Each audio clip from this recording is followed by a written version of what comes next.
夫妻本来恩爱，最近妻子提出离婚。晚上丈夫醉醺醺回到家，屋门又被反锁了。砰砰砰，敲了好几遍门，屋里有动静，但就是不开门。开门，快来给我开门！难道屋里有野汉子吗？原来他们是一对丁克夫妻，就是不打算生孩子那种。夫妻感情一直不错。前不久，这位丈夫丁少南在工作单位与领导吵了一架，一气之下辞了职，找新工作又抹不开面子，因为原来他大小是个干部，现在哪肯当个普通职员听别人指挥呀？心情郁闷之下，就开始借酒消愁。有句话说的不假，借酒消愁，愁更愁。他是一喝就醉，一醉就回家打老婆，这可要了命了。妻子吴翠珠身上整天是青一块紫一块的，这还算是小事，关键是丁少南总是说妻子吴翠珠身上有其他男人的味道，一晚上一晚上的折腾的吴翠珠没法睡觉，白天上班昏昏沉沉的，因此吴翠珠才提出要离婚。丁少南当然不同意了，他是变本加厉的折磨吴翠珠，今天又是大醉而归。吴翠珠，快给我开门，老实交代，屋里是不是有你的奸夫？说着话，丁少南抬手就要继续砸门。就在拳头即将打到门的时候，咔吧一声，屋门开了，妻子吴翠珠穿戴整齐，站在门前，手里还拎着一个大旅行箱。你这是要到哪儿去？我在外面租了房子，你自己过吧。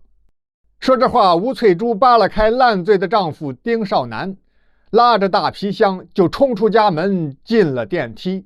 丁少南想追，可是他酒喝得太多了，两腿发软，不听使唤，嘴可不饶人。箱子里是谁？是不是野汉子？吴翠珠就跟没听见一样，关上电梯门就下楼离开了小区。第二天酒醒之后，丁少南在吴翠珠的单位宿舍找到了妻子。翠珠，你再原谅我一次吧，我再也不喝酒，再也不打你了。吴翠珠撇着嘴摇了摇头。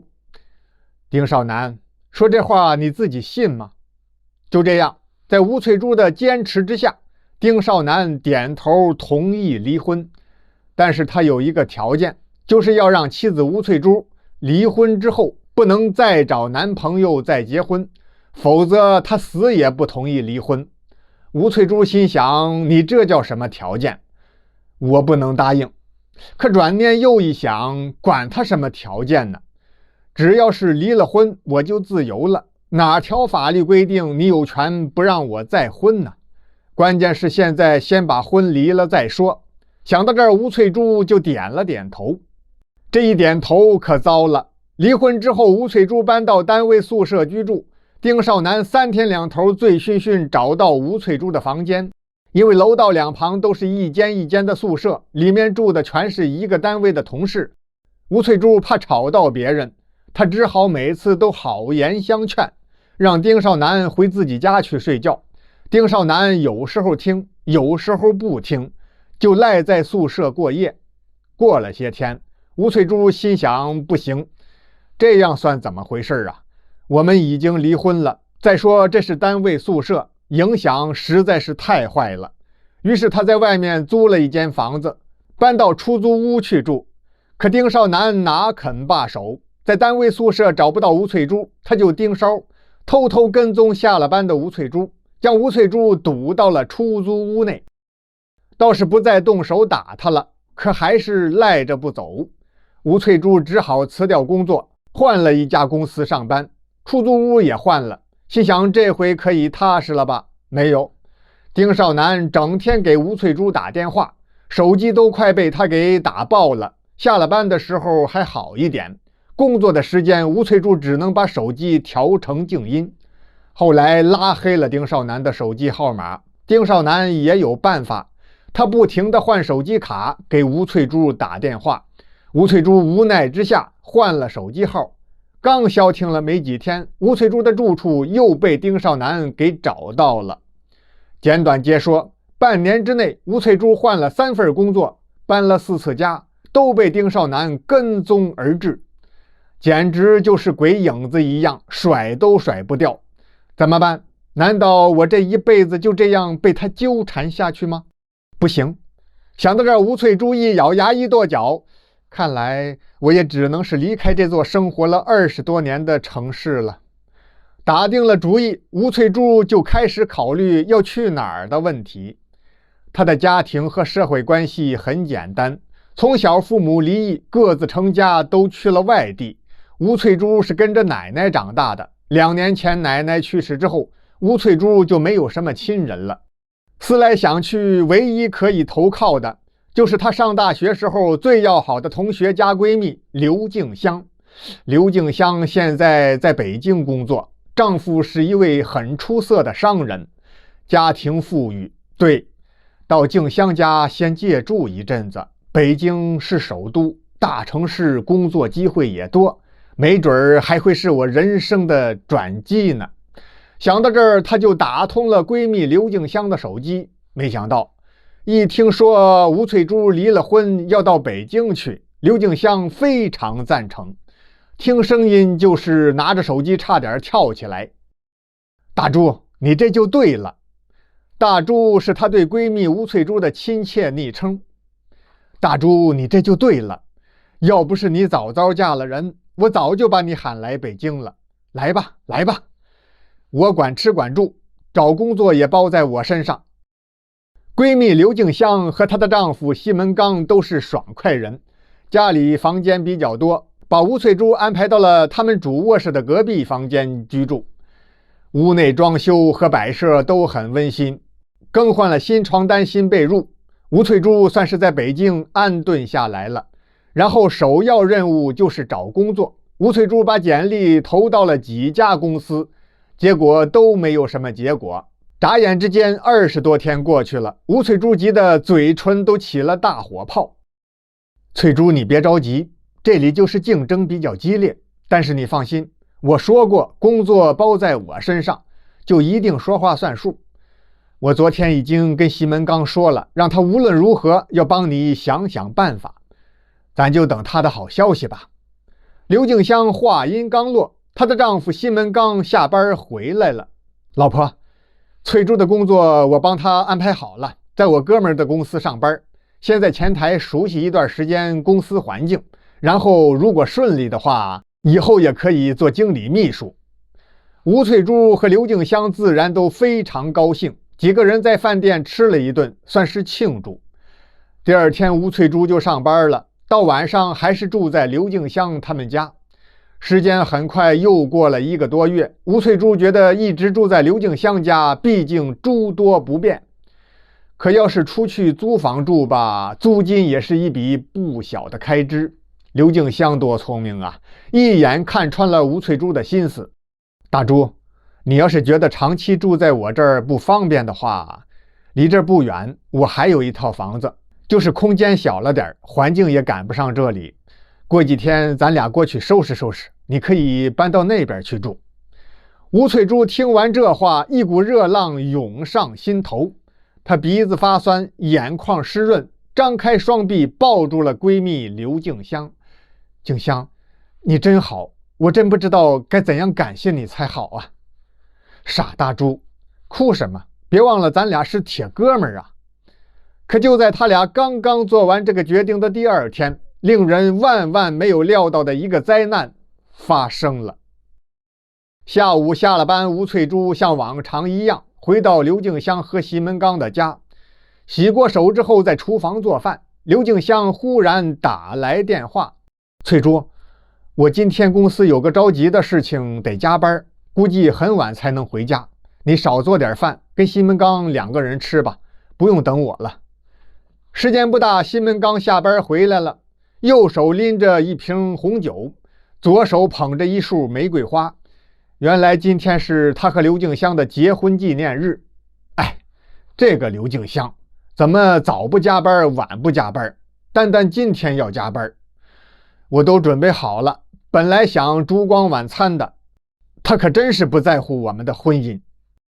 吴翠珠听到西门刚发牢骚，赶忙把湿漉漉的双手在围裙上擦了擦，一边接过西门刚手里的红酒，一边劝解：姐夫你别生气，静香她也是人在公司身不由己，听说他们公司出了大事，否则他一定会回来陪你的。不要紧，我做了几道你爱吃的菜，待会儿我陪你喝一杯吧。吴翠珠哪里能想到，这个西门刚表面上戴一副眼镜，白白净净斯斯文文的，却是一肚子坏水。其实他早就对吴翠珠的容貌和身段垂涎三尺，忍了好久了，只是苦于没有机会。今天在回家路上接到妻子刘静香的电话，说要加班到很晚才能回家。西门刚高兴的差点蹦起来，要不是正在开车的话，估计他能在地上打2个滚儿。吴翠珠本来是有点酒量的，可是今晚不知道是怎么回事，与西门刚碰杯之后，刚喝了没几口，就觉得脑袋昏昏沉沉的，时间不大就什么都不知道了。也不晓得睡了有多久，吴翠珠隐约听到有人在吵吵嚷嚷，她努力想醒过来，可是头依然是很沉，发昏，困得厉害。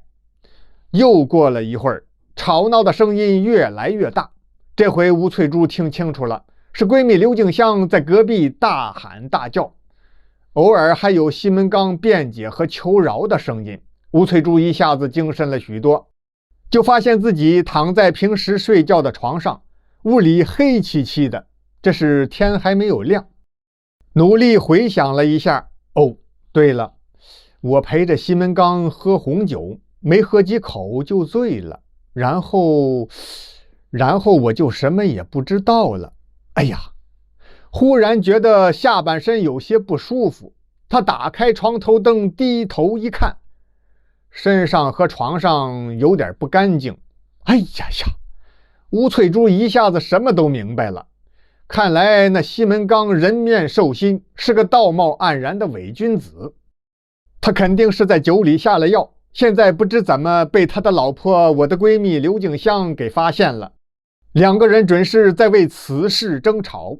书中交代，吴翠珠果然没有猜错，闺蜜刘静香也不是白给的，她一直不放心自己的丈夫西门刚，早就偷偷在家里安装了隐蔽的摄像监控，今天用上了。加完班离开公司回家路上，刘静香打开手机看回放，丈夫西门刚对闺蜜吴翠珠所做的一切都映入眼帘。你想想，有几个女人能受得了这个？刘静香回到家就跟西门刚歇斯底里的大吵了起来。吴翠珠听着隔壁的吵闹声，心中暗想：西门刚，你这个流氓畜生，绝不能让你白白占了我的便宜，我要告你，把你送进监狱。可过了一会儿，他又一转念，哎呀，西门刚毕竟是我闺蜜刘静香的丈夫，刘静香对我有恩呐，真要是把西门刚判了刑，送进监狱，对刘静香来说也是一个不小的伤害呀。哎，算了，认倒霉吧，我就吃个哑巴亏，只要他们夫妻俩能够和好如初，平平静静过日子，我也不追究了。就这样，吴翠珠收拾好行李，留了一张字条，告诉闺蜜刘静香，说希望刘静香能给西门刚一次悔过的机会，她吴翠珠可以不追究西门刚的责任。然后默默离开了刘静香和西门刚的家，一个人拉着个大皮箱，流落在清晨北京的街头。吴翠珠正漫无目的的在路边走呢，背后忽然追上来一个黑影，不是别人，正是她的前夫丁少南。这丁少南也真对得起他的名字，丁少南嘛，竟然一直阴魂不散，多方打听，找到了远逃北京的前妻吴翠珠。盯了好多天了，现在终于找到了最有利的时机。见街上没有行人，他拉起吴翠珠就走。跟我回家，我以后会对你好的，快跟我回家。”吴翠珠哪肯跟他回去呀，行李也不要了，奋力挣脱了丁少南的大手，是撒腿就跑。丁少南随后就追。